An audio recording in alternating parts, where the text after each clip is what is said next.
Kia ora tātou, welcome everyone this morning. We'll get underway, and our first submitter is Ms. Curran. Claire, welcome.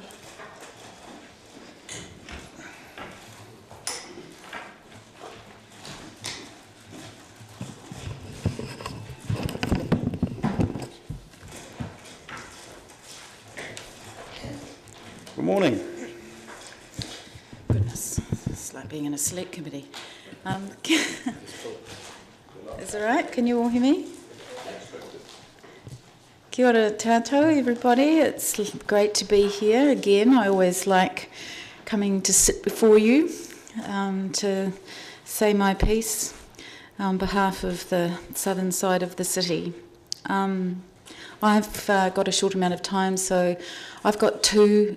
You will have received my submission. I'll take that as read. All of the matters that I've mentioned in that are important, and I'm only going to speak to two matters, and they are, surprise, surprise, the South Dunedin Community Complex and Gigatown. I just wanted to make reference to the Mixed Fortunes report that came out this week from the Salvation Army, which has received quite a lot of attention around the country. And it concluded that place or location matters to the types of opportunities that people have and the quality of life that they might expect. There are always parts of a city or a country that are comfortable, enjoyable places to live, and places that are not so good, where life is more of a struggle and where outcomes can often be quite random and bad. And it makes the point that it is important that public policy both acknowledges the importance of location and questions of economic and social inequality. Well, this report is ultimately about regional neglect, and I think Dunedin knows that it suffers from regional neglect and that central government has had its focus elsewhere. But within our own city, there is also neglect, regional neglect, and it's been staring us in the face for a long time. And some of those issues, and I'll certainly say that some of those issues are much bigger than local government can deal with, and for example housing and the rising water table in the South Dunedin Basin, and I certainly acknowledge that. But some of them are things that local government can do to make a real difference in that community. And with regards to the South Dunedin Community Complex, that community's been waiting for a long time. It's decades we're talking about for a community facility that provides a number of things. And I think that the community also doesn't have massive expectations that of some whiz-bang multi-million-dollar complex being produced immediately. It just wants a start, and it wants some hope, and it wants to feel that it is being taken notice of, and that that community does have significance in our city. So my plea to you today is not to push this plan back, but to give this community hope.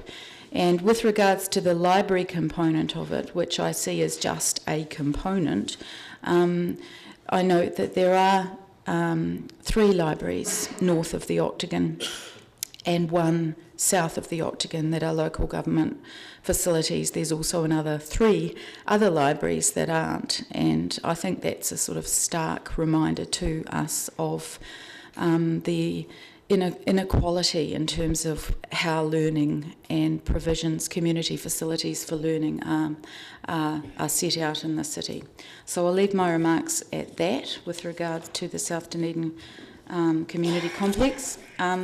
With regards to Gigatown, when Dunedin won Gigatown in November, and I was there, and it was very exciting, and there were tears of joy, there were huge expectations raised amongst Dunedin residents, business, the university sector, for the spin-offs for our city and the possibilities and the opportunities. And the cold reality is of a big project like that is that in order to realise those benefits, there's a whole lot of things that have to go on in the background. And I certainly know that there are things that are outside the control of the City Council, in particular with regard to the infrastructure rollout. And I'm very aware of that. But some of these matters are inside the Council's control and also present huge opportunities for the city to really be seen, to be really getting behind a project that is going to make a real difference to our city. And so I'm speaking very much in favour of the investment needed for project management for this project, because it has to have somebody running the show. And at the moment, it appears that somebody isn't there and isn't being resourced. And I'd also make the point that Gigatown needs visibility, and it needs visibility very soon, so that the public expectations don't turn to public disgruntlement. So a public face where people can go, where they can see where they are on the list, where they can talk to providers, where they can see what the possibilities are, and where there's perhaps some computers connected to the gig to show just what it's capable of.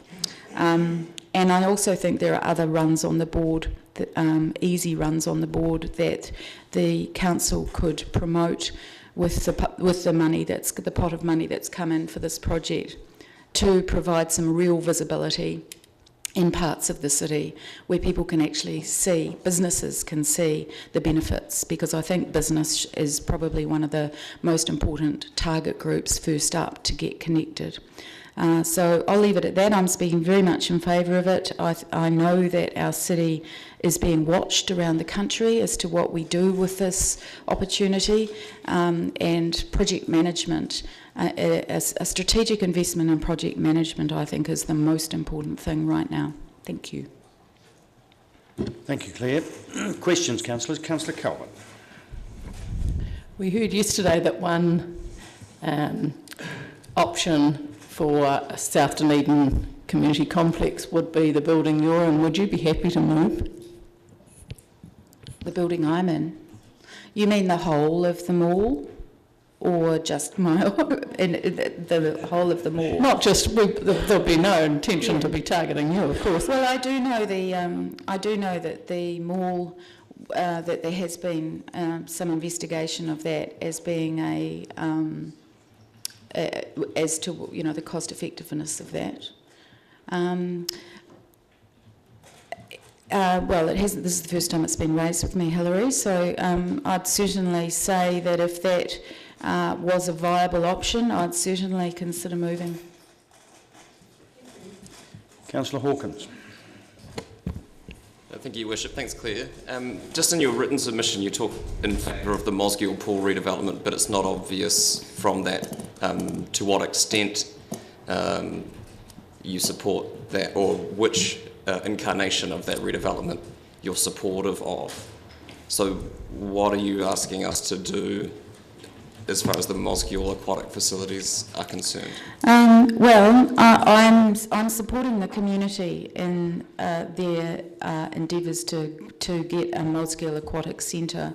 I'm realistic about what's if there is a decision that it can be a staged development.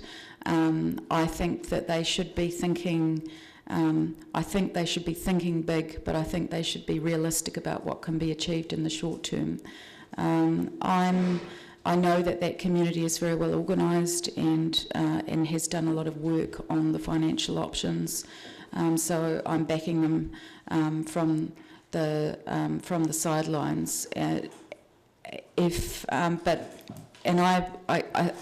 I make the point that.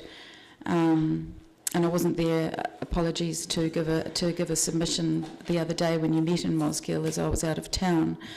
Otherwise, I would have. But that the geographical nature of that community requires, and the population growth in that part of the city requires a long-term strategic focus for the council, thinking about what facilities are needed, and I think we should be backing it, but I also think we've got to be realistic about what can be achieved right up front. One of the points that was raised at the meeting in Mosgiel was that it wouldn't serve just the immediate Mosgiel-Taieri community, but would attract visitors from across the broader South Dunedin area. Do you think that's a realistic expectation of the people of South Dunedin, that they would travel to Mosgiel? I hesitate to agree with that, because I think that it's tough for many people in that community to travel anywhere much at all for recreational reasons. I realise it's politically problematic and that both of these areas are in your voting They base, are. but it's possible that over this long-term plan... Don't ask me to make a choice, because I think that's a really unfair thing. They're completely different projects. They're completely different communities. They're both really significantly important communities for Dunedin, and they are both under-resourced in community facilities. And both facilities that are being discussed are completely different kinds of facilities. The Mosgiel community serves a population of around 14,000 in that sort of broader community. That's pretty significant, and to not have a recreational facility such as an aquatic centre that serves, particularly is where the young population is growing, I think that's really important. South Dunedin's facility is serving a different kind of population in a different way. So you don't have an opinion on the relative community need of those two projects? Like I said, I don't think that's a fair. I don't think that's a fair. With respect, Aaron, I don't think it's a fair question. Okay. And just finally, on the Gigatown issue, and you're not the first person to raise it, that there was the community expectations of winning Gigatown haven't been met. But to what degree do you think that is partly a result of community expectations not being realistic? I mean, it was never going to rain free, fast internet all over Dunedin, which was an expectation that some people involved in that campaign had. So, I mean, yes, there's been a lack of momentum, but how much of that can lie at the feet of the Gigatown project? Yes, well, I'm as a Labour's ICT spokesperson, I could comment on that as in terms of the hype around the competition.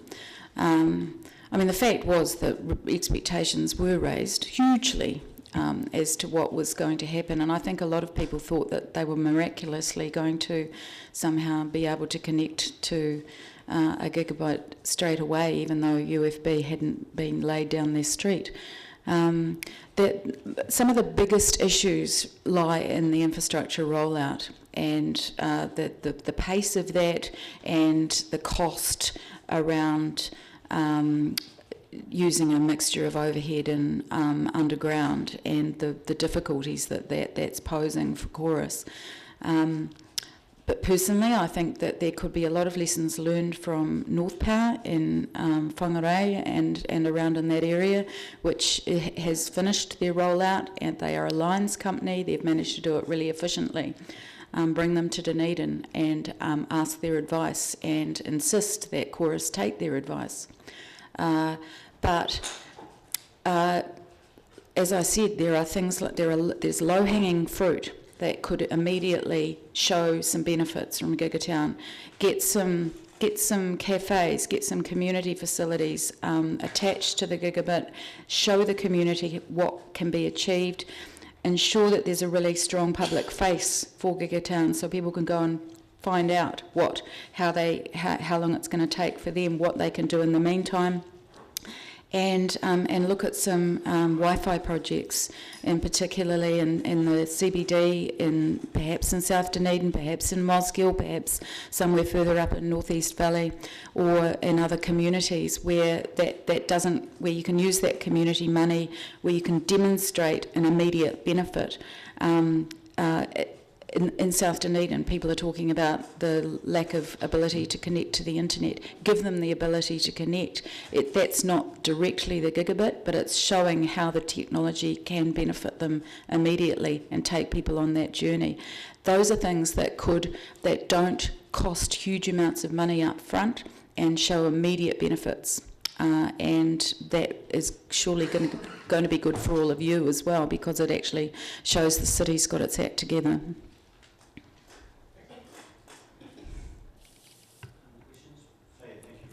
Thank you.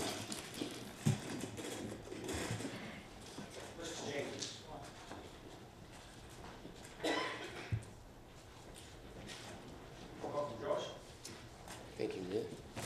Morning, councillors. I know it's been a big week for you, so I won't take up too much of your time. I'll take the Digital Officer's written submission as read, and I just want to talk briefly to each of the points. So the first one is that there is an expectation or there is a demand in the community for training in the digital space, for technology, for connectivity, and we have seen this through the initiatives we've run at the Digital Office, through what we've done with community projects, especially in schools, in our Tablets in Schools scheme. There's a huge demand for getting tablet technology, especially into primary schools. With the economic development projects we've run through the Grow Dunedin partnership, especially around business training, there are a lot of businesses out there who don't know what to do in this space, and they're looking for somebody to point them in the right direction. And especially, and the other part is the events we run in the community. So we ran a lot of events during Gigatown, both training for the community as well as awareness events around things that are happening in the city, places you can go to find information. So I suppose what I'm getting at here is there's an appetite in Dunedin to upskill in this space on all levels, and that was validated by the turnouts we had to these events, by the schools who are taking this stuff up, and by the businesses who are turning up to the training programs we're running. So to follow on from that, the second submission point is that the Digital Office actually gets funding moving forward.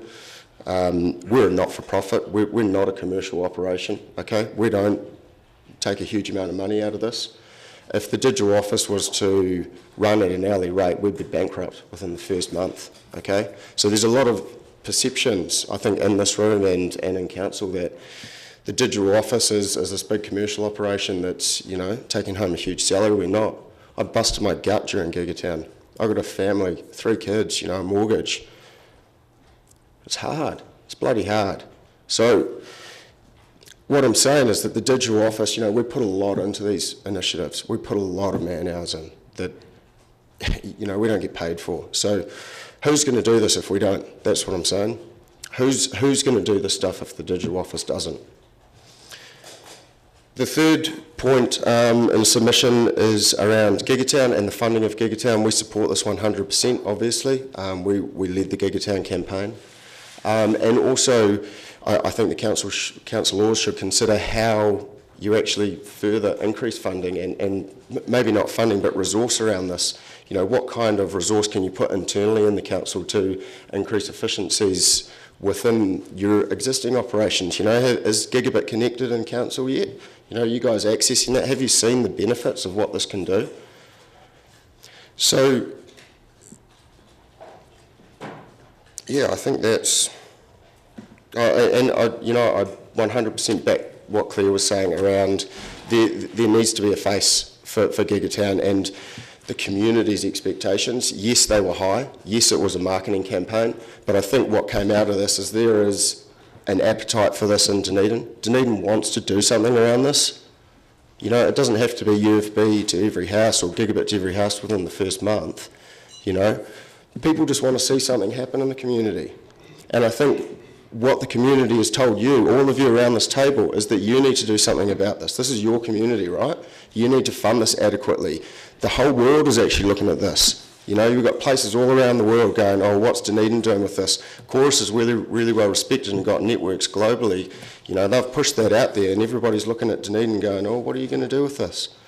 You know, so I'd really like to emphasise that not only nationally, not only locally and nationally, but internationally, people are looking at the city saying, what are you going to do on this gig network?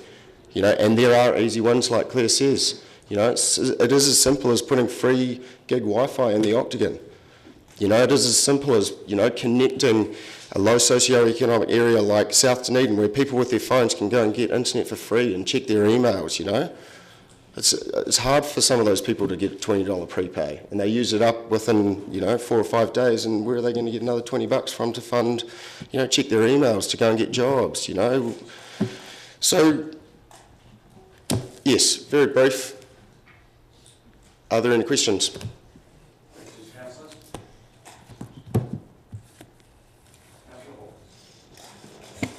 Thank you. Thanks, Josh. Just 2 questions. One, what impact do you see the Gigatown project having on the digital office's delivery of essentially what you were already doing and the projects that existed before that campaign? So the digital office, we're in a position where we can scale up and scale down depending on what kind of projects we've got on. Okay, so I'm a contractor to the digital office. I'm not an employee. And I work at a reduced rate to what I normally work. I guess it surprised me on the back of that there was we haven't been swamped by submissions from that community for this project, particularly in a consultation process that now accepts feedback through social media, through Twitter and Facebook and the like. Where did that momentum go?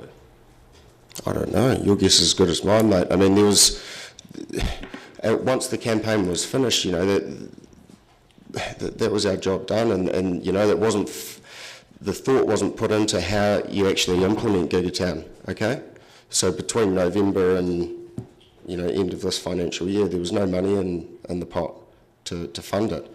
So there was nobody in there driving that social media engagement. I don't know how you'd expect people to just know this stuff is happening. You know, like, I understand you do a good job, but a lot of people in the community don't even know what the long-term plan is, you know, that they don't know how to submit. You know, yes, they use Facebook, but they don't follow the city council. You know, I think you've got unrealistic expectations around that community and the way we galvanised them, the way we brought them together to just go and find these things themselves and submit on it when, you know, they don't have a huge amount of engagement with the city anyway. I mean, that's why I'm here, Aaron. I'm here on behalf of that community to go, this is what they wanted.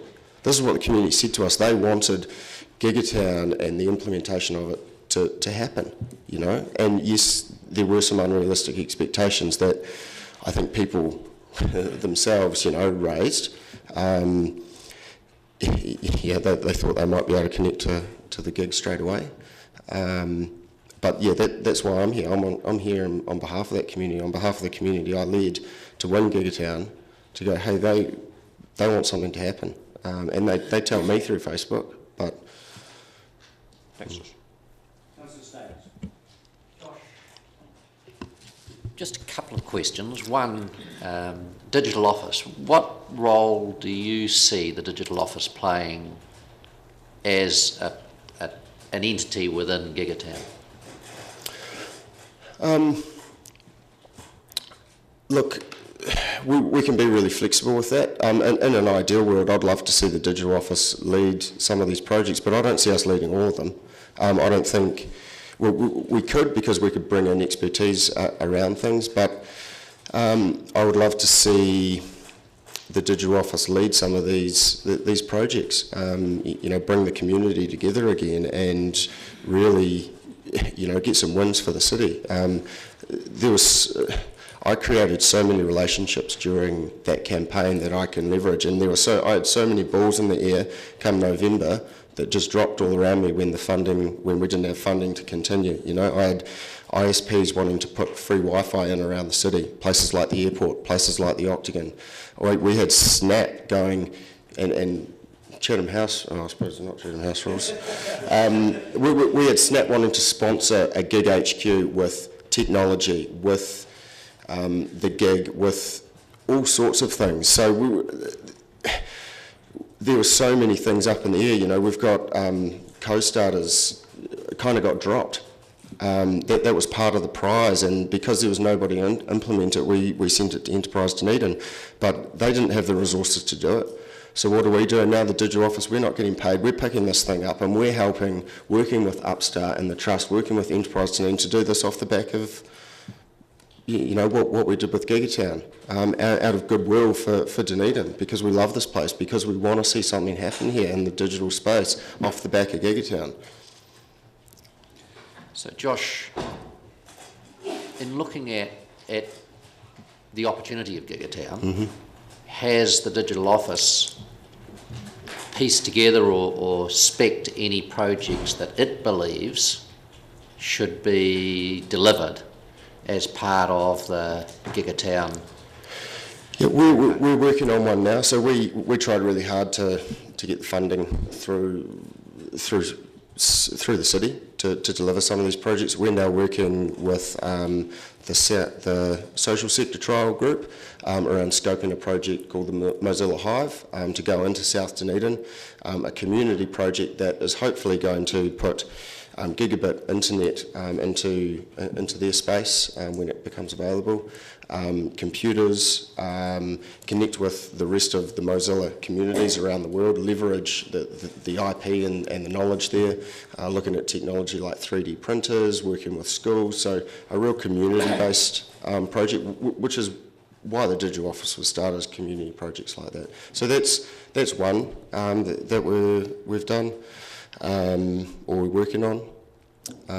Outside that, we've scoped a few different projects and gone through the process that's been required of us. One was around gig Wi-Fi in the city.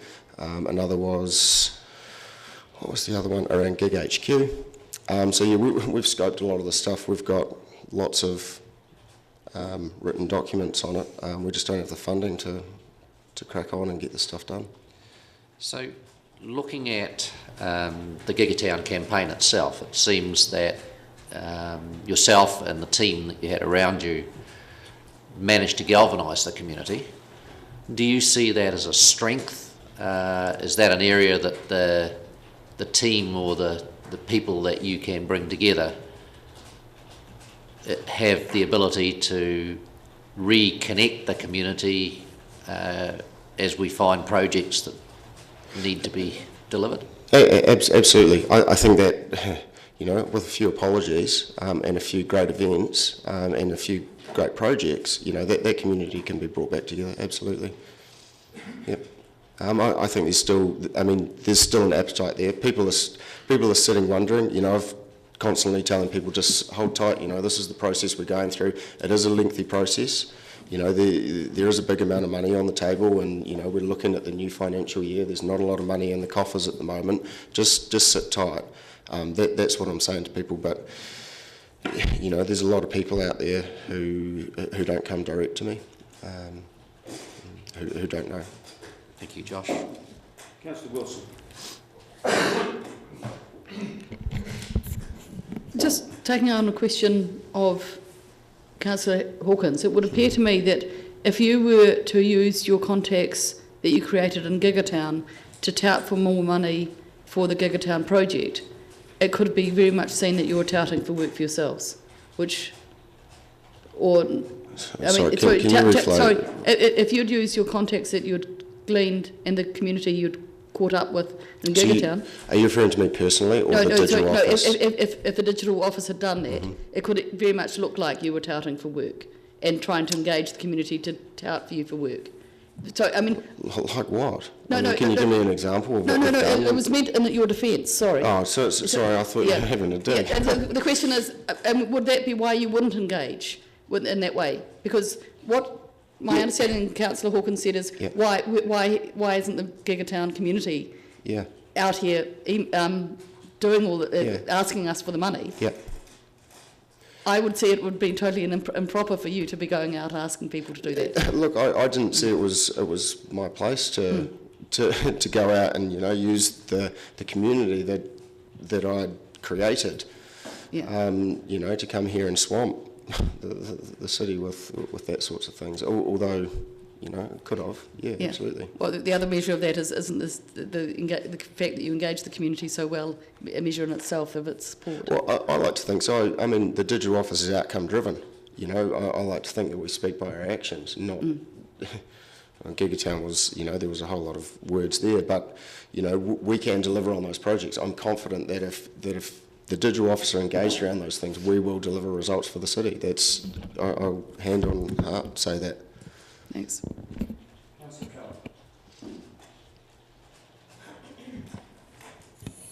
I'm wanting to know a wee bit more about your understanding of the digital office's relationship with the trust. We heard from the trust yesterday when somebody asked about the digital office that the digital office was sort of off doing their own thing. I'm not sure how they put it, but that although they owned it, they didn't really know what it was doing. You'd have to ask them.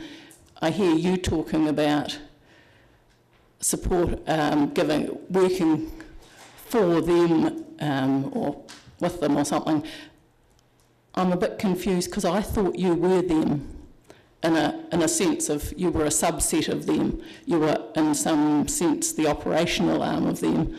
And this talk about as if you're just out there as someone else, or the digital officers out there as someone else separate from the trust. So what's your question, Councillor Calvert? What do you think your relationship with them is? So the trust. I thought you were them. Are you not them in a subsection of them? So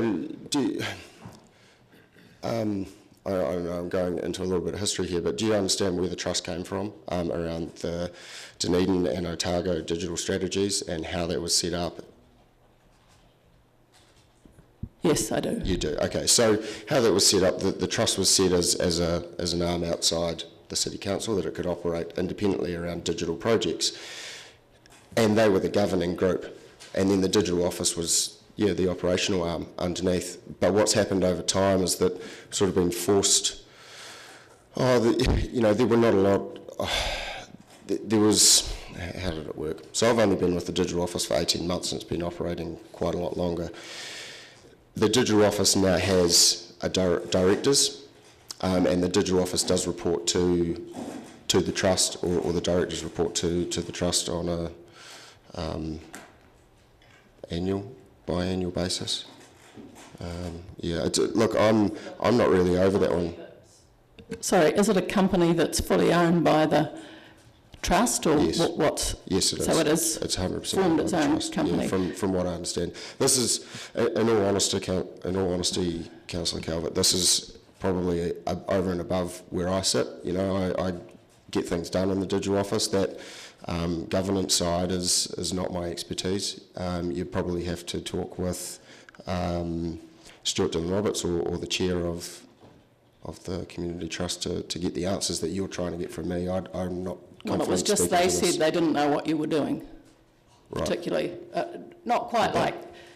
They said you'd have to ask them about some projects people were asking about because they weren't sure what you. Yeah.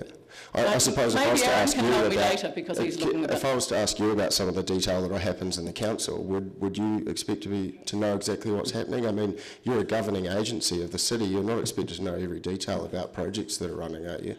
I mean, I think it's unfair to ask a trust, a governing arm, about details of everything that's happening within the operational arm. I mean. So they wouldn't know if money came to you for some projects. They wouldn't know what you were doing with them. Can I just interrupt there? Josh is a real hard time about this, Hillary. Josh is a contractor bit to the digital office, so it's not reasonable to expect him to be able to answer questions about the governance of it. I think that was a really unfair. So, any further questions? Yeah, thanks so much for your time, really appreciate it. We were to have Scott Weatherall of the Saddle Hill Community Board, but I understand he's deputised Councillor Wiley. Do you want to shift chairs, Councillor?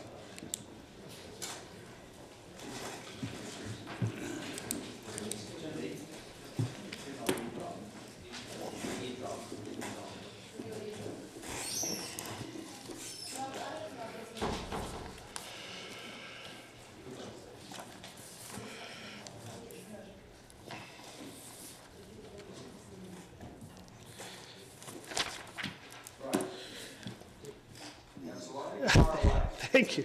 Knowing how effectively everybody's read the submission from the Saddle Hill Community Board, I'm going to take it as read, and everybody's seen the nice pictures in it and everything. The key part that we would like to do is thank the board. Has worked extremely hard during the term of council and appreciates the work of council staff and elected officials. And we have appreciated the support of projects such as Walton Park upgrade and look forward to seeing the continuation of the project. We'd like to see some of our priorities completed this year and look forward to working with council on these projects. Probably starting in order, the Brighton, the Green Island intersection. Pictures on page 2 of our submission will clearly show the confusing state of those two intersections, and the community board would definitely like to see 2 roundabouts in place that would really improve the flow of traffic as the area is really starting to grow. And as you heard from the Green Island business community yesterday, that is, the growth in that area is actually quite phenomenal. Also with the housing further down the coast and also up around Bush Road. Brighton Domain, there was a lack of funding to provide the upgrades. The board has a goal for had a goal for the past 10 years to address the drainage repairs. We had a very positive community board meeting with staff 2 weeks ago, and we really look forward to getting that underway. And the Brighton residents will really look forward to the Brighton Rugby Club, etc. will really look forward to having a good ground to play on very soon. Morris Road slippage. There's definitely issues there that seem to be continually put off, so it'd be great to see those acted on. CO extensions, like most community boards, have the same issue there. And the board supports the cycleways. Happy to take questions. Got Councillor Calvert. Well, Andrew, we call the submitters by their first name. Well, Andrew, will your community, does it strongly support the Mosgiel Pool complex, or is it expecting to use the Mosgiel Pool? We've been spoken to by the Mosgiel Swimming Pool group, and there was strong support on that. One of the things when we were doing the long-term plan presentation, or the when we were outside Moyles, that was one of the top topics that came up when we were handing out the books and talking to the community residents. And it is going to be, and they will be actively using it. Councillor Noon. Thank you, Worship. Andrew, with regards to the roundabout suggestion from the board, and transportation planning and NZTA have sort of indicated that they don't believe there's a big enough problem. Has there been any consideration with both those bodies about modelling the traffic in the future, and obviously with the developments that are occurring in the Green Island sort of business district, that could cause some greater traffic issues? So has there been any modelling suggested in and around those particular intersections? Late last year, council staff brought a plan to the community board, which was actually very confusing for us to even understand. The biggest part we looked at was what was the flow of the traffic going to take place. And I would also say the change in the road, with the right-hand turn and things like that, has really affected those intersections quite a bit. So I think we really look at what's going to be improve the traffic flow, and a lot of the community people have really said, look, you know what, you could put islands in, you could put turning bays in, you could do this, you could do that, but really the most safe and streamlined process would be putting roundabouts in there to maintain the traffic flow, because at rush hour it gets unbelievably congested. So could I just follow that up, Your Worship? So the plans they brought to you weren't based on projected increase in traffic flows, for example? Not based on what the the feedback I got at the community board meeting. Okay, thank you. Further questions? Thank you very much for your submission, Councillor Wiley. Now, we have the next submission is in the name of Nevin Trotter, but I understand that Morris Bell and Michelle Newman are here. Please come up. Welcome. You're representing the Brighton Surf Lifesaving Club.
Can I suggest you turn that mic on?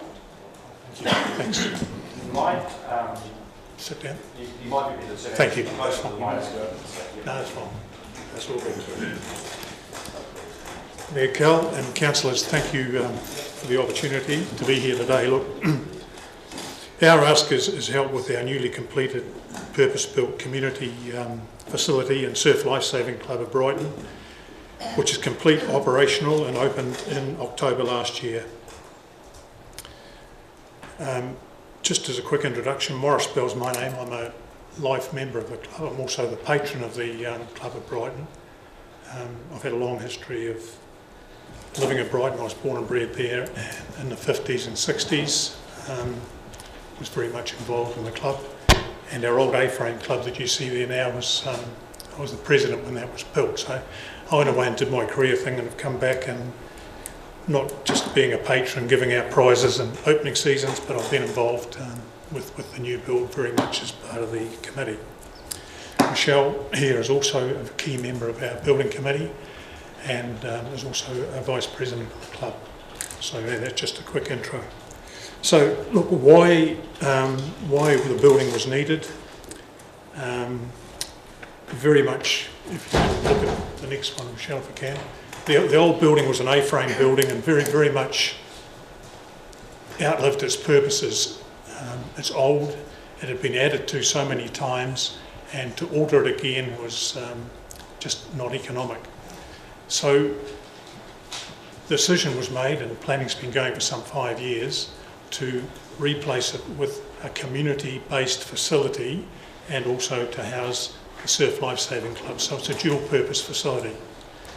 So it's been a huge business and community effort, and we'll just flick through some of those things. You can see it being put down here. Supported by GJ Gardner, Clan Construction, took us under their wing from day one. And was part of their corporate desire to be involved in a community project, and plans were drawn up, consents. We approached all our suppliers, and they received discounts in this facility of some 250,000 Ks. Now that's in conjunction with club contacts, family, community, tradespeople, business people, and I know some are in this room here today. I was personally on site for most of those days driving that part of the build. So what we're, I guess I don't have to talk to the people here about the importance part of the community that our organisation plays, and it's about keeping the public and our coastline safe, search and rescue involvement, and training and development of our youth. Beach education is also a very, very big part of our system at Brighton, whereby schools, through their own teachers and education programs, bring people out to the club. And this year, 24 days, there's been 50 children per day, as well as teachers and parents, which incorporates about 1,200 children, and that's increasing all the time as the importance of water safety develops. In New Zealand this year, the interesting facts were there were some 1,300 rescues, and that's in 2014. Brighton itself, we had something like 12 rescues, which was up something like 8%. Sure, we had a great summer, which obviously incorporated some of that. As far as the community usage to date goes, it's been really encouraging with small community groups using the facility. We've had weddings, we've had community board meetings there, and marine search and rescue. So that's developing all the time, and it's very, very encouraging. So look, just what has happened, and one thing I must compliment is the council staff and the support we've had just during this project. They've very much been part of this project, and when the goings got tough, a wee bit tough with things and decisions, hey, they've been just so supportive. So hey, we must give credit where it's due and thank them for that. So what we've done is we've raised 500,000 in grants and fundraising. The end build cost something like 650,000. We have a shortfall of 124,000. Which in the scheme of things we are just very, very proud of, because what we've been able to do is been able to future-proof the building for the next 30 years. And as you can see, it's a very, very impressive building. We had a recent valuation done for insurance purposes, which was completely independent, which valued it at 1.1 million, and that's what an inflationary provision of something like 90,000.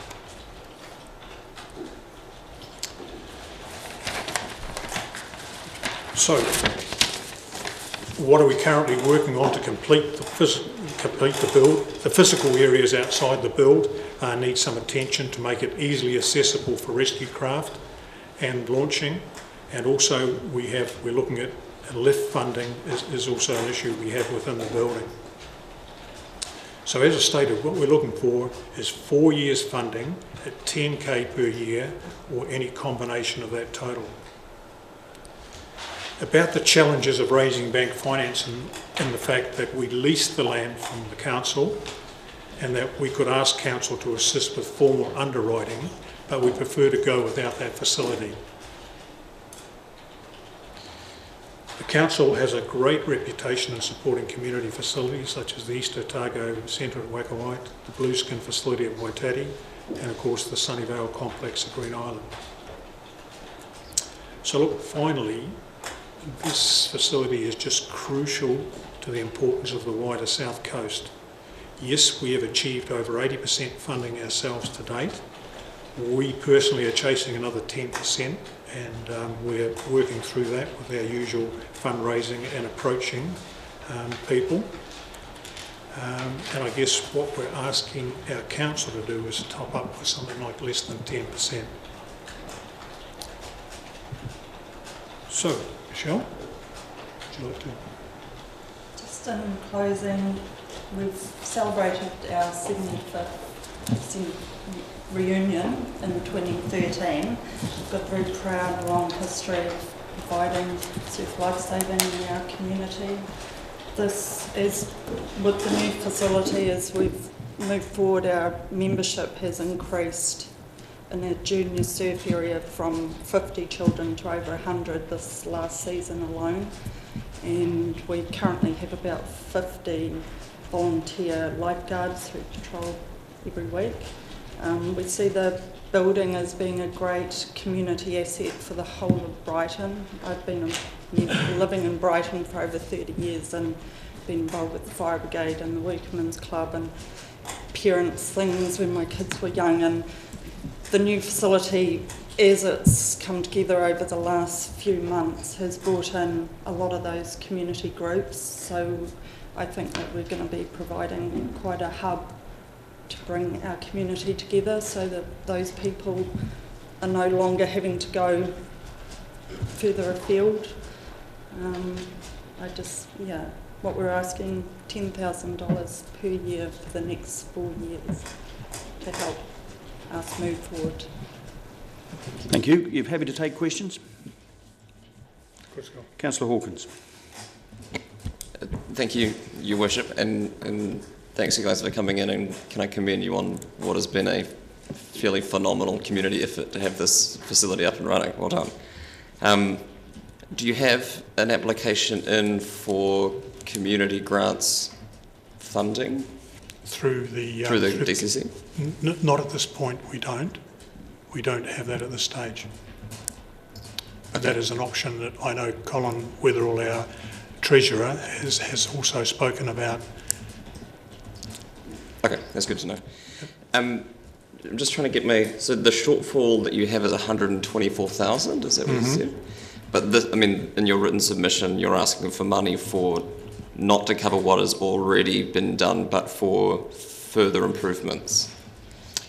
We have some things that we still need to complete, and the shortfall we have at the moment of 124,000, I guess, is money that we at the moment are looking to fund, or how we actually get through that, through the club fundraising, through the normal hard work that we're doing. And we're looking to say, look, at 10% of that, we as a club are still have open door to trusts and things like that that we're trying to look at. But retrospectively, trying to raise funds through trusts to get the thing is quite a difficult thing. And you know, we're originally we had our fingers crossed we'd do this without any approach to council, without any funding, on budget. But some of the things that have happened, engineering costs, requirements, because it's a community building, in Christchurch, of course, has just put us off track a wee bit at the end. So we thought we would handle it, but still, hey, what we've achieved. Can you talk about what these things are? Well, what the things are? Yeah, I can. I've got Michelle here, we've got a letter here to state that. Michelle will just quickly go through those there. So Clan Construction have told us what the shortfall is, and we've had the riprap floor was not acceptable for the location, and it was... Oh, sorry, you misunderstand my question. Oh, sorry. What are the further improvements? Oh, further improvements, sorry. At the front, just to access for our rescue craft in and out of the building. We need to make it more easy to get from there, just down to the beach. We're round the side on the right, as you look at it, there's an embankment around there that needs to be reinforced. And also the ceiling round the front, we've done a substantial amount free of charge of landscaping along the front for access for people using the facility. So there's that, and also the lift in the building is something that we've still got to charge against to complete that. We were going to put a ramp off the building, but a lift for disability and the requirements, we had to do that. So those are some of the things that we're still doing. And is it envisaged that work will take 4 years, or you're just looking for support to pay that off over 4 years? The work we're hoping won't take 4 years. And I guess the main ask we're asking is to help with our funding issues of that 124,000. But I'm pointing out that we do still have some fiscal issues around the club to complete it. Okay. It's about reducing that debt for our non-profit club. Great. Does that answer? Yeah, it does. Thank you.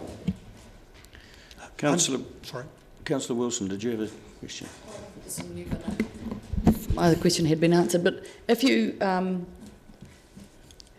presumably you went ahead and spent the money because it was a good thing to do while you were building, and potentially you could have not spent the 124,000 that you have already and deferred it like you have the other work and staged it, albeit you wouldn't have got a code of compliance or something. That's exactly right. Okay. Have you any idea how much it would have cost had you staged this development over and above what it has cost you now to do? Because usually it comes in a lot more expensively, and that's why you do it at once. It does. And look, the engineering thing was the real thing that got us. Halfway through it, the engineers, as I understand, I'm only a layman, the engineering fraternity put in some rules and regulations half through. Sorry, but what I'm saying is we looked at staging the building, not putting a lift in. We looked at not completing the top floor, but the whole thing would have disrupted our income and people using the facility. For code of compliance, we had to have it completely right to be able to use in a safe manner for fire and all those type of things. Does that answer your question? So basically what you're saying is you didn't have an opportunity in order to have a usable building to do any other, to take anything else off it. You did what you could do. We did what we could do, yeah. And inflation was another issue. Plus we had a lot of support from community groups who were offering to do certain parts of the building at cost that might not have been available further down the track. Yeah. And the thing is, you halfway do the building and then you don't do something, and it sort of has like, if we didn't put technology and that was all donated to us, we couldn't have had functions in there and do things we did. So it was a call, and we had the support of Clan Construction and GJs to actually say, look, we will temporarily help you to get this thing finished, and we think it's better that you do finish it.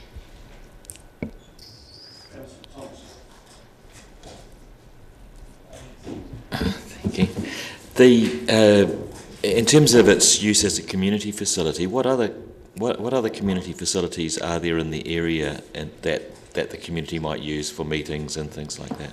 There is the old Brighton Hall, which was built in something like 1937. Right. It is totally, when I say unusable, it's in the winter it's not a very nice place. The toilet facilities and the kitchen facilities are not up to a good standard, and quite frankly it's not used very much at all.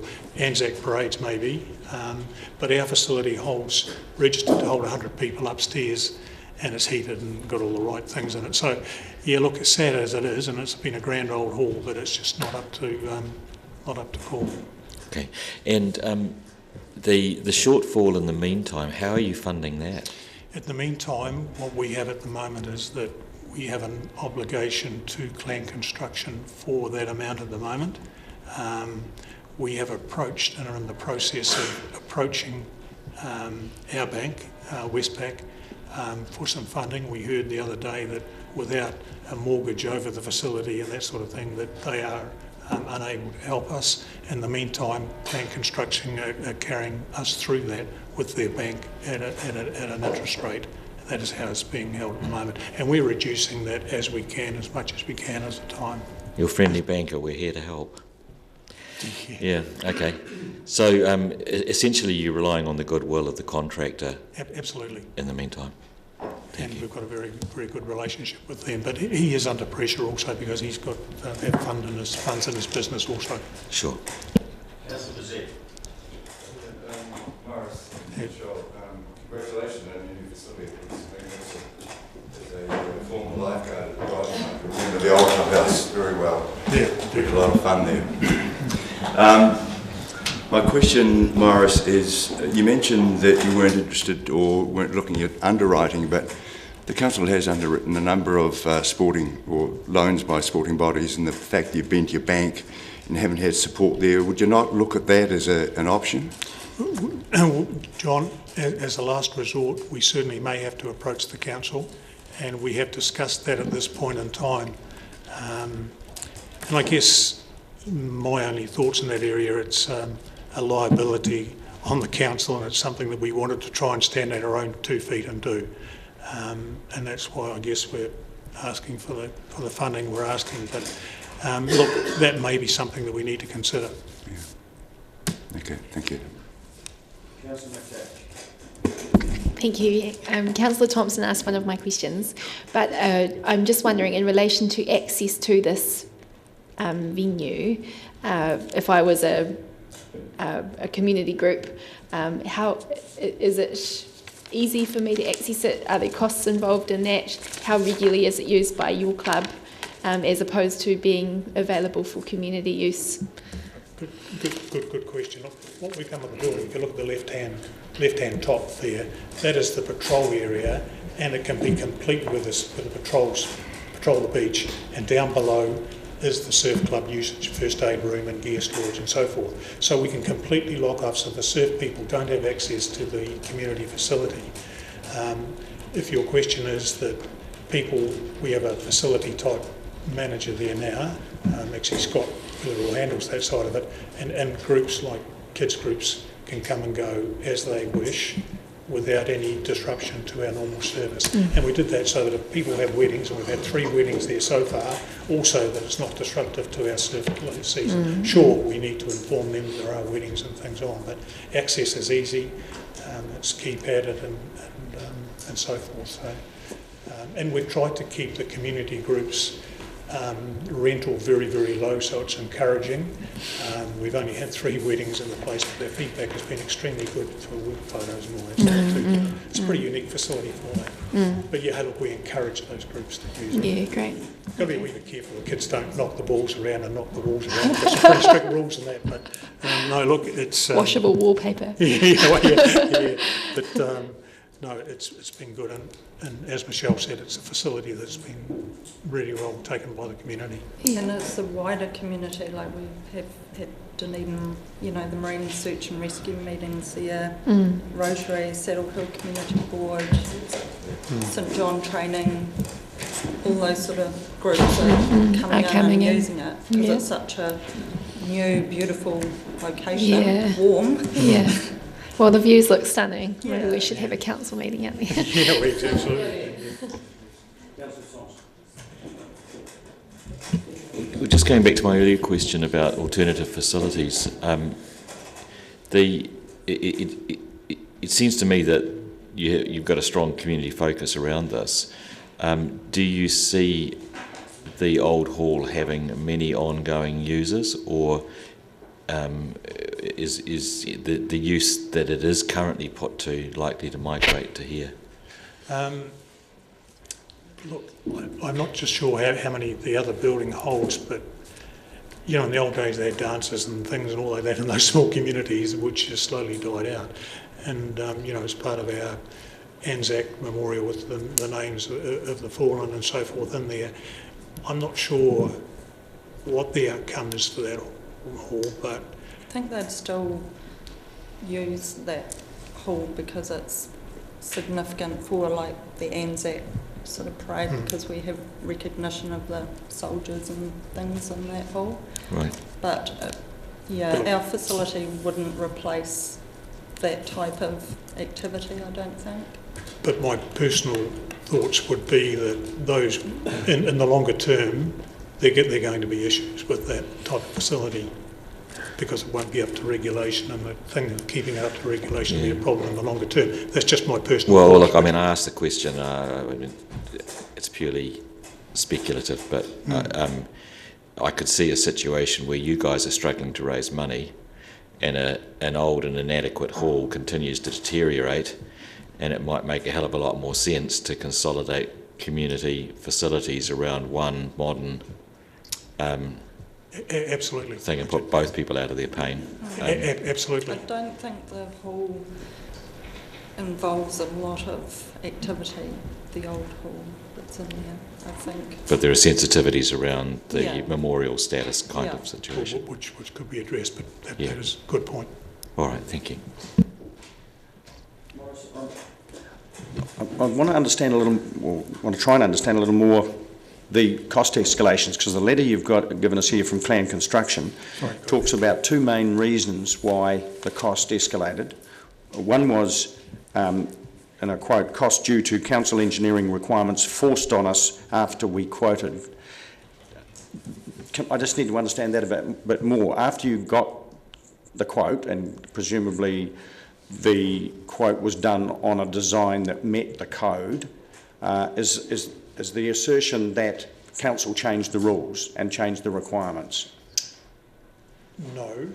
I think as we work through this, and I've had a very hands-on thing with this, I think the club members looked at the building, and as it progressed, Mayor, we thought, hey, we need a wee bit more in the changing rooms, we need to do a couple of things, and I think as the building progressed, there were some of those things that we had to incorporate in it later on, which, coupled with the engineering things, which were very clear in our quote, until we get out of the ground, we can't give you a very, very firm quote on the engineering requirements.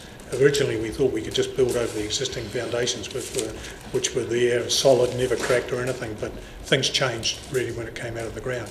The other thing with the quotation was that Clan made it very clear to us that it was subject to their suppliers coming on board with their discounts and so forth because of their size and their I guess power with the buying power. So that coupled with that. In saying that, I guess the committee was pretty touchy about the end cost, which was more than we expected. But at the end of the day, we as a committee had a very, very big discussion. We've actually audited all the accounts. I've been right through them and audited the accounts. And we think that we've got a very, very good building for the price that we've got. Sorry. Yeah, no, I understand that. But what I'm trying to understand is, you know, the second thing that was quoted in the Clan construction letter was your desire to future-proof the building. Now, what I think I've just heard you say is you changed your design for good reason. You put future-proof facilities in, and that changed the requirement around engineering. Is that that is right? And look, there's things that are probably beyond my thing, but engineering requirements as to the decking, how it had to meet the floor, the deck out the front, how it had to meet the floor, all those sort of things added to the cost as we went along. And the quote was very, very much based on, hey, what happens when we get out of the ground? What are the requirements going to be? And quite frankly, the engineers have had a big impact on what we had to do at the end of the thing. And whilst we can't certainly put that back on Clan construction and so forth, Dave.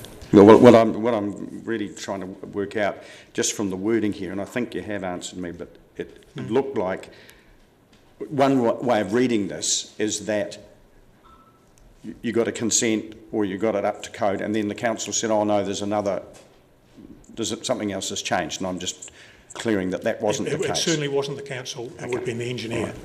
Right. Okay. We had a terrific response from the council. Great. Thank you. Any further questions, councillors? There are none. Thank you very much for your submission. Thanks for listening. Thanks, guys.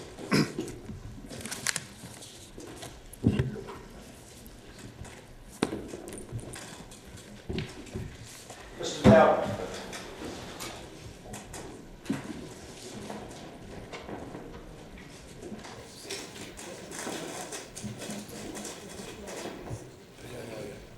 Good morning.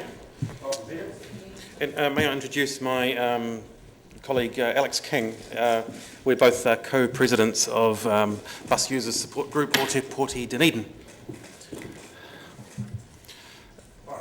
Right, well, it's traditional to start a submission like this by asking everybody who came by bus, but I'm not going to do that. What I'd like to do is ask everybody here who came by lift. If we could have a show of hands, who came here by lift? Excellent. Yes, 2, 3. That's great. Now, you'll appreciate that when you got off the lift met, which I think we're on the second floor here, the lift met the second floor without a centimetre of difference, and you stepped easily out of the lift and onto the second floor, and then you came here to the Edinburgh Room for this hearing. Now, basically, that sums up what we're trying to achieve with our submission, which we've made jointly, an identical submission to both this council and the Otago Regional Council, because this is the interface where the two responsibilities of the councils meet with regard to public transport. You build them, and they make buses turn up at them, referring to bus stops. You're familiar, perhaps, anyone who's been to London, with the expression "mind the gap" that they announce on the underground to make sure nobody falls down that little gap between the train and the platform. Well, we mind the gap, we mind it a great deal, and we'd like to get rid of it. We are not asking for more money. We just want existing budgets to be diverted and tweaked slightly. We want money to be spent astutely. We know that Dunedin can have the best public transport in the world, because we know that there are many times in the past where it has. I'm not going to go through a little meandering through history, but you'll be well aware of the great transport achievements over the past century and a half in Dunedin. And we actually, we don't, we believe Dunedin can actually have the best public transport of any small city in the world. We know that public transport doesn't have the predominant use as a means to get around the city that other cities enjoy, but in fact that doesn't have to make it bad.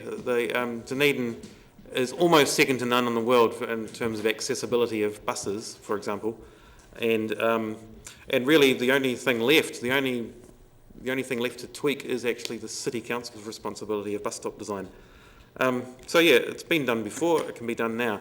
Before things, the people who in their living memory leapt on and off in heroic bounds and steps from cable cars and trams and trolley buses in Dunedin are now paying for it with the damage they've done over all those years to their knees, and they now require the ability to step with almost no difference in height from a bus stop into a bus. So are there any questions?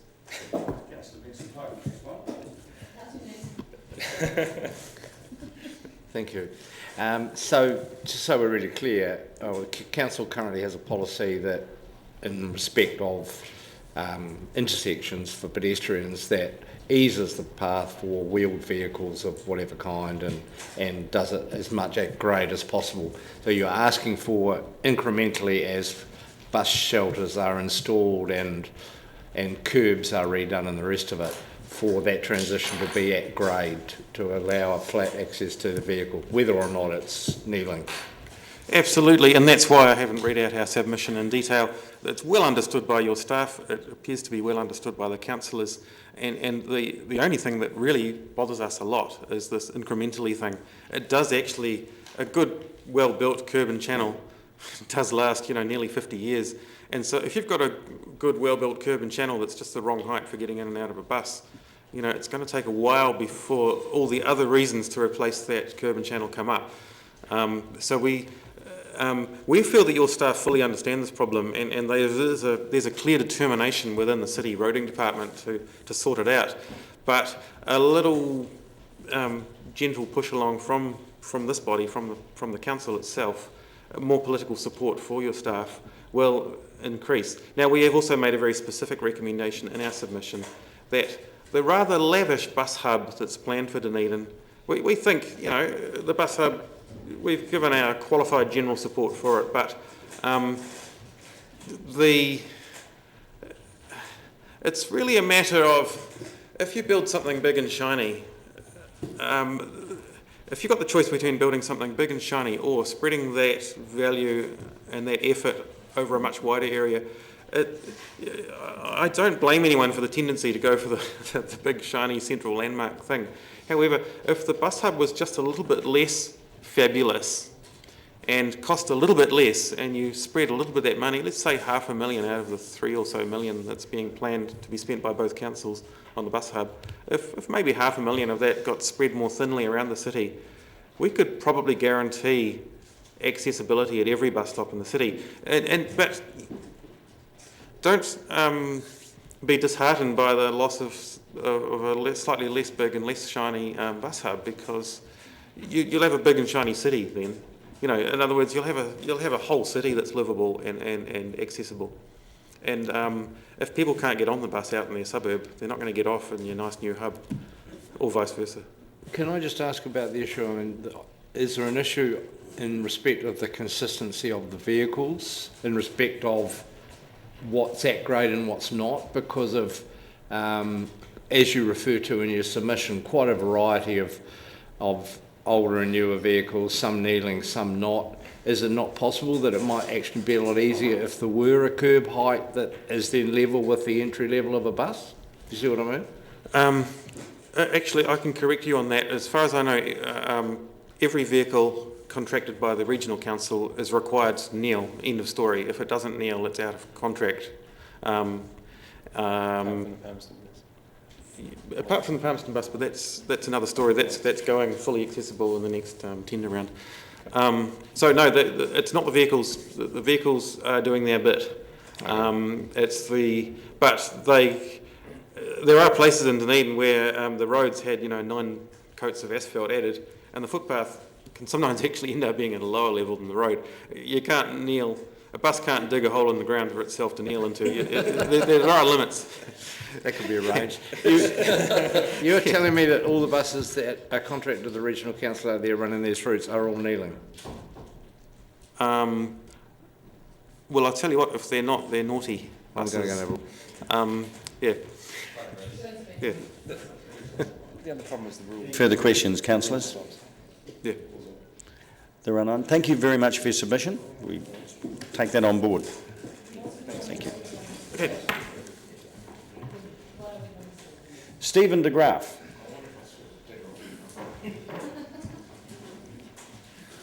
Welcome, Stephen. Thanks for letting me come along. So I've been involved with the Cargill's Castle Trust since 1997. It's been a long time. We've had a few struggles over the years, and the council have been quite supportive at times, and other times perhaps it's been hard to make progress. What our submission is not specifically with the castle, but linking it to Tunnel Beach. They are linked historically, and it's always been our long-term plan is to have a walking access to the castle and linking it to Tunnel Beach along the cliff tops, and eventually put that through to St Clair in the future. That's, I guess, stage 2 or 3 down the track, and that could be by way of second beach up over the cliff tops, or through the roading network up to that area, top of St Clair. At the moment, Tunnel Beach is a very popular walking track. The dock estimate they get about 40,000 a year, and I can attest to that when I have been there, there's always lots of people. We're not planning, I guess, to take away from that track. This would add to it, to have another track on the fringes of the city, I guess on the edge of the residential area. The main attraction, I suppose, is the castle's Category 1 listed building. Tunnel Beach is already very popular, and the stunning scenery along the coastal track there's nothing really like it in Dunedin. So what we're asking the council, I guess, is to become asset owner if we work with other groups and develop this track. I guess we don't have the resources to say it's ours. A lot of the land that we'd be crossing is DCC land now. There's a bit of a portion in the middle that's St Clair Golf Club land that we're currently working with to negotiate that. But I guess for maintenance in the future, we'd like to think the council would consider contributing to the upkeep in partnership with the trust, and it could be by way of funding or technical advice using community volunteers. So that's our submission really, that hopefully the council wants to take it on board, and I guess it'll give us confidence to fundraise as part of it. We've got a big fundraising effort to stabilise the castle and to get access, where we plan to get access from the subdivision there is council land now, so I guess a way of developing a car park and walking access to the castle, but that's only a small part of it really. We want to develop it all the way to Tunnel Beach. Okay, thank you. Can I just kick it off just to clarify? I note in your submission you mentioned there's a cost of about 220-something thousand. Yeah. You're anticipating raising that to but what you're seeking from council is a commitment to take over the asset after you've done it and take responsibility for it. Yeah. It is a big fundraising effort, and it won't happen sort of, quickly, but we're determined. I mean, if we can't raise enough in the initial stages, the first part of the track is probably the more difficult part. The second part is almost like a ramble over a lot of paddocks, so you could save money by just having market poles, and, the track will be formed. Yeah, well, on that basis, great idea. I wondered whether what you tend, or what is included in this particular proposal seems to be a fairly wide 1.5 metre gravel surface, which I imagine is reasonably expensive way of doing it. Would there be an approach which perhaps had a less high quality track to begin with, that you may then stage over time as demand grows, or as you thought whether or not that was indeed the type of facility that people like? Because sometimes people like more of a wilderness experience than the sort of fairly high quality experience that currently is on the way down to Tunnel Beach itself. Yeah, well, I guess we're aiming for the high end, I suppose, to cater for all abilities. But certainly the cost could be trimmed. Like I said, that second part of the track is really just walking over paddocks, so that part there necessarily wouldn't need to be gravelled at all. It could be just market posts, and that would be sufficient. There'd be a couple of gullies where you'd have to put some steps or boardwalk across. So that's, I guess, the high end figure, and if, I guess you aim for the top, and if you can't reach it, then you go to, the next best. Councillor Wilson. I'm just, what is the length of the track?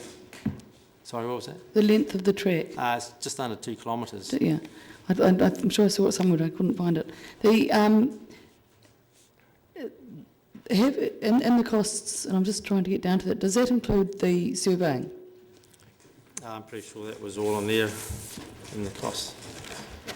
Oh, so it does, yeah. Survey, okay, that's fine. I was just checking it out. Have you looked at working with any other community groups in order to reduce some of these costs? And I think of Mountain Biker Otago, who in the past have been very generous about lending machinery out to other groups for track development, but also I know Surveying School occasionally does work with projects for that sort of work. Certainly we've had that mentioned to us, that there's a lot of groups out there that will help. At the moment we've been working with a few locals, and like the Forest and Bird have a protected area there for the prairie prawns they've been working on, and so there's a number of other groups that are quite keen to work with us. Department of Conservation have been quite supportive, but at this stage I don't think they want to pick it up as such, although they currently maintain their existing Tunnel Beach track. Yeah, I can see a whole lot of Aurora spotters going out to use this track anytime soon. Councillor Benson-Park. In respect to the attitude of the residents, the esteemed residents of Highgrove, what's their attitude to this proposal? Mixed residents, mixed, I guess, ideas. There's some that the track will be going very close to their place and probably not so keen. Others kind of see it as inevitable, and some kind of like the idea of having a walking track on their back door. So it's sort of mixed views, and there will be some issues to work through. If the worst comes to worst, rather than go in front of the houses, we could possibly use a footpath and bypass some of the houses that way. And obviously there'll be issues with more traffic and parking and that, and I suppose that comes with a lot of things in Dunedin as they develop and that. Thank you. Councillor Wild. Steve, is there ability to hook it up to Sinclair? There is, I suppose. You could come up the roads, as people do walk up, from Cliffs Road or Bedford Street and up that way up towards the golf course. My pick would be through going Second Beach, as kids. That's where a lot of us used to walk up that way to Tunnel Beach and Cargill's Castle. There's 2 or 3 properties in the way that would maybe be hurdles, but in the long term, I think they'd be able to be negotiated. At the end of Second Beach, there is kind of a wee bit of a cliff and a step, but as it is, people climb up there now, I'm sure that a sufficient sort of structure would get you over that hurdle. And I mean, if you go up Central Otago, they have ladders and all sorts of things, stairways to get around bluffs and things. So it's certainly not not out of this world. Okay. That would be the best way, you know, as far as a tourist attraction, you know, a walkway from St Clair all the way there, because St Clair's kind of a bit of a tourist hub now, so, you know, you've got people parking there, you've got toilets there and food and everything there, so. Okay. How do people currently walk to Tunnel Beach? From Tunnel Beach Road, which is off Blackie Road, and, you know, it can get quite busy along there at times, and, you know, we see big groups that get off the buses and walk along there sometimes, which is not ideal. Where do they get off the bus? Top of Corsafine there. Okay. But so a lot of them actually just walk up from St Clair. You quite often see people walking on that, and majority of people who go to Tunnel Beach seem to come from St Clair way. Over the years, we've seen so many people that are lost on the hillsides there, you know, and they'll pull over and say, "Oh, how do you get to Tunnel Beach?" And it's not always easy to explain to them because there's not a lot of signs. In fact, there's no signs from St Clair even pointing it, but the majority of them do start at St Clair. Okay, and finally, where is the last public transport stop for Highgrove? Is there? There was a bus service not so long ago in there as a trial, but that's now finished, so it would be the Corsafine bus route, or St Clair. You know, if people got a bus to St Clair, it'd be a matter of walking up the hill.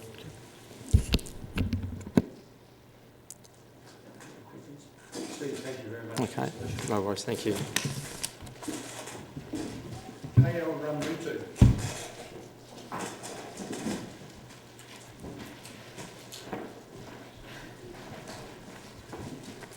We're in the notable position of being the last submission in our meeting, so welcome. Thank you.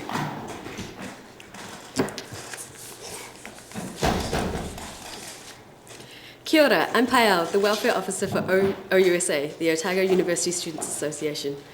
OUSA is about to celebrate its 125th birthday and has a long history of providing representation for the student body, so I thank you for the opportunity to represent OUSA and the students today. The university and the student population have a significant impact on Dunedin economy. They support the infrastructure of the city and are one of the city's largest groups of ratepayers when the thousands of rental properties they live in are taken into account.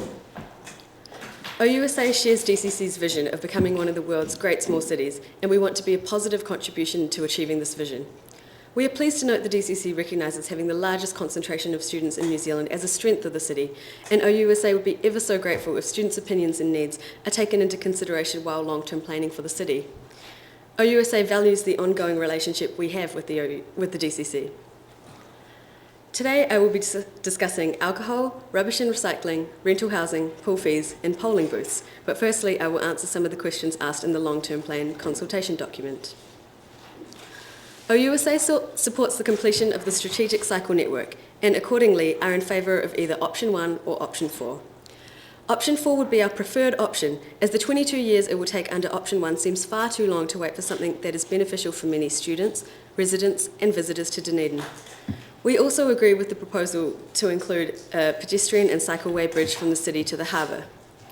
OUSA supports the creation of protected cycle lanes to make cycling an easier and safer option. OUSA supports option 1 with regards to the Dunedin Hospital Therapeutic Pool, as option 2 will likely lead to its closure. Students use this pool, but with better marketing and promotion, I am positive its use would greatly increase. OUSA supports providing $1.05 million in budgets for safety and accessibility improvements in the University of Otago and Otago Polytechnic area to address the issues identified in the document, particularly in the parts of Albany, Clyde, 4th and Union Streets. Now, moving on to the body of my submission. Firstly, alcohol. If the Council is serious about stamping out bad behaviour associated with intoxication, we believe this is best achieved through commitment of dedicated resource on this issue. OUSA is in a unique position to utilise our access to the student body and expertise in safe event management to help effect real change. We believe this is best achieved by collaboration with all community stakeholders and an understanding of the complexity of the issues. The move to an alternate perception of the Dunedin student culture will take time, and we would like to see the DCC establish a long-term plan that involves resource for coordination in this area established. My personal favourite, rubbish and recycling. A solution must be found to address the current problems in North Dunedin regarding rubbish and recycling. Currently, the university funds 11 skips monthly from February to November, but these fill up well before midday, so we support the implementation of inorganic waste collection. This has been shown to work in other cities and would be particularly beneficial in student areas. This would reduce the amount of junk left in flats, in yards, and on the streets. OUSA supports the collection of both yellow and blue recycle bins weekly and acknowledge the efforts put in by DCC in February and towards the end of the university year. We believe that the North Dunedin residential area has unique requirements. The majority of households in this area accommodate 5 or 6 adults. This means their recycling and waste needs differ to households with 1 or 2 adults. We support weekly collection of both bins all year round, or at least just weekly glass collection. Our recent bottle buyback scheme has shown the size of the problem we face, and we must work together. We must work towards ways of increasing the amount of glass recycled. We also suggest 240-litre bottle bins for glass in student flats that may require them, as having 3 45-litre blue bins still may not be sufficient for some. OUSA supports sustainability initiatives such as plastic bag reduction and the citywide rubbish and recycling bins. Now, rental housing. The quality of many of the rental properties available in Dunedin is unsatisfactory. OUSA commends the DCC for putting in minimum standards for rental housing, but this must now be checked and enforced. OUSA suggests strategies to be put in place for landlords in Dunedin to ensure minimum standards are achieved. We believe the implementation of this in North Dunedin would be a good test case and easy to implement given the regular turnover of tenants in the majority of rentals in the North Dunedin area. This would be akin to a car warrant of fitness. Greater engagement of landlords is needed to tackle the problems we face. Landlords provide a service, they own the house, collect the rent, and have income from their properties. They should therefore be responsible for the state of their property and the surroundings. We understand the difficulty in implementing any kind of checking system, but maybe there could be a reporting system for potential issues in rental housing or for the houses that don't meet the minimum standards. We believe a scheme such as STARS has potential. If potential tenants knew to look for it each time they were looking for housing, and it was mandatory for all rental properties to have a STARS rating, a scheme such as this would be of great benefit to those who are renting. The majority of students don't want to live in terrible flats with terrible landlords. OUSA's Best Landlord competition has shown that students appreciate living in nice houses. If rental properties were brought up to a reasonable standard, tenants would take pride in their place and take care of it. Improvements of the state of rental housing could also have positive cultural benefits. Most students are not intentionally destructive, as they are often portrayed to be, and if they lived in a place they liked and considered their home, there would be greater incentive to keep it in this good condition. OUSA also supports schemes such as the Cozy Home Scheme. Pool fees. OUSA commends the introduction of a tertiary student discount at Moana Pool for full-time students. However, tertiary students are only eligible for concessions when buying multi-visit passes. The students most in need of the concession are likely casual users, the ones who can't afford the upfront cost of a multi-visit pass. OUSA recommends that the concession rate be available to all students, just as it is for Community Services Card and Super Gold Card holders. And lastly, polling booths. OUSA supports having polling booths on campus for students to vote in the local body elections next year. Historically, the student turnout to local body elections has been poor. A greater focus on encouraging students to enrol to vote and accessibility to vote is required. Thank you. Thank you, Pale. Questions, councillors? Councillor McTavish. I've got one. Thanks, Pale. Question about STARS versus Rate My Flat. You guys are endorsing the STARS approach, but I'm trying to recall what the criticism of it was, and I think it's that it's the landlord doing the rating rather than the student able to comment on the relative, or the renter being able to comment. So I'm just wondering if you have any comment on why it is that you guys are endorsing STARS as an approach, whether or not it's a STARS / Rate My Flat approach, and any other thoughts that you might have around that. I think STARS is a scheme that the DCC has already established and put money and resource into, and so I think this needs to continue. I really like Rate My Flat because it enables right of response to landlords, but it's like there hasn't been very much engagement so far. I think either scheme is good. I like both of them, and I think we just need to make it mandatory or make whichever scheme we choose, or both, or one or the other, make it more commonly known and used, and then people would kind of use it, and it would, yeah, be good. Councillor Benson, I'm just wondering if we could have a copy of your submission, please. Yeah, I'm going to give it to this lovely lady. Councillor Thanks, Your Worship. Pale, you're not the first person to come along here to encourage us to set up an inorganic collection. Have you heard about some of the negative aspects of what happens when that sort of collection occurs? Because I think in Auckland they have had some issues, but have you only heard positive things about it? I have heard negative things about things in Auckland, but they have worked to improve the things and made really clear what you can and can't put out. And they have requirements about, you have to have a load this big, it has to be placed in this area and things like that.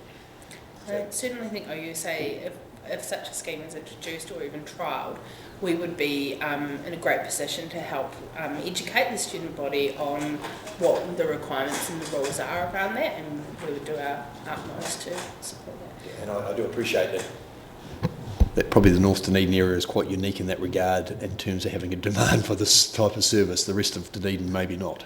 Yeah. Thank you. Thanks, Pal.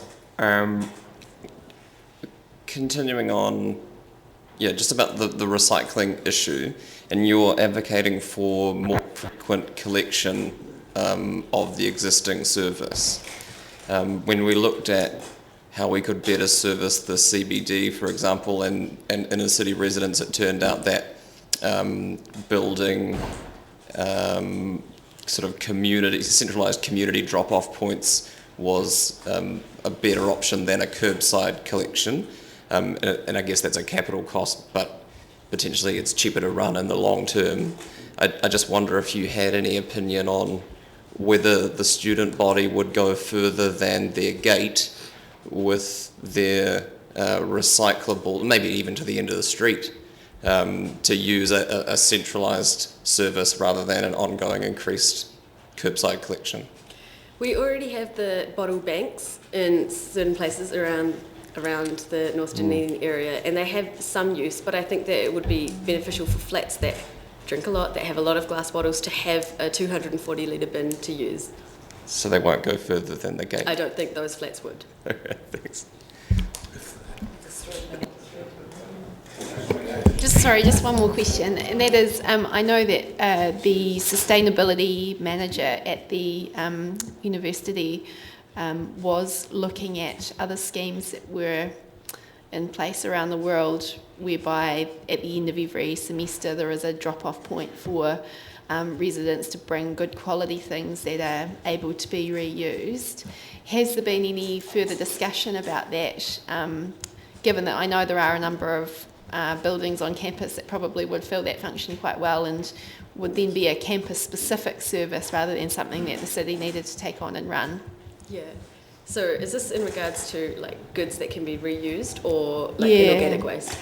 Goods that can be reused. So inorganic waste, I define that as waste that's junk, that they don't need, that's just rubbish, that needs to be taken away, that's being left. For goods that can be used, I think there needs to be a different kind of service, maybe something where we can reuse it. We do have facilities on campus, and I am looking at ways of implementing something better than just taking everything to every flat every time.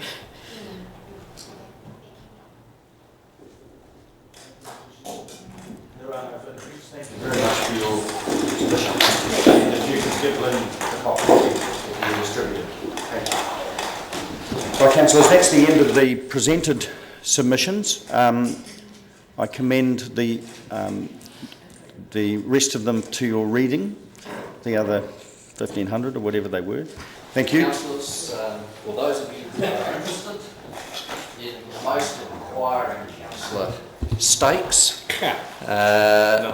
streaking to the front this morning, having asked 45 questions.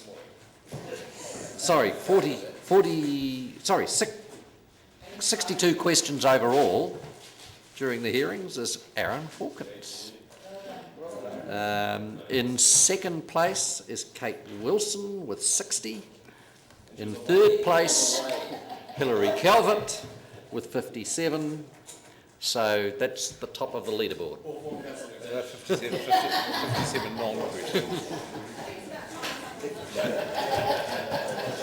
If Councillor McTavish hadn't been hanging around in the stadium, she would have won.